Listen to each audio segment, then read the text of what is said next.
Magandang araw mga kaate!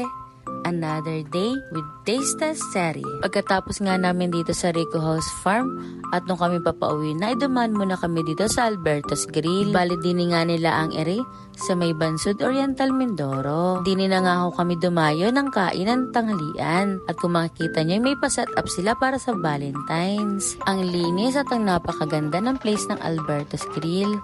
Tapos may pagganap pa sila sa darating na Valentine's Day. Kaya kung naghahanap ka ng may i-date, ay kung saan yung lugar na pwede kayong mag-date ng bebe mo, ay pwede dito. Kaya ano pang hinihintay mo?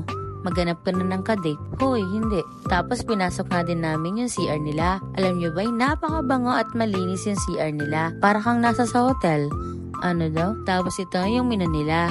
Napakadami nga ng menu nila na pagpipilian. Meron nga dito mga nakaset na. Merong family at meron din naman silang pang couple.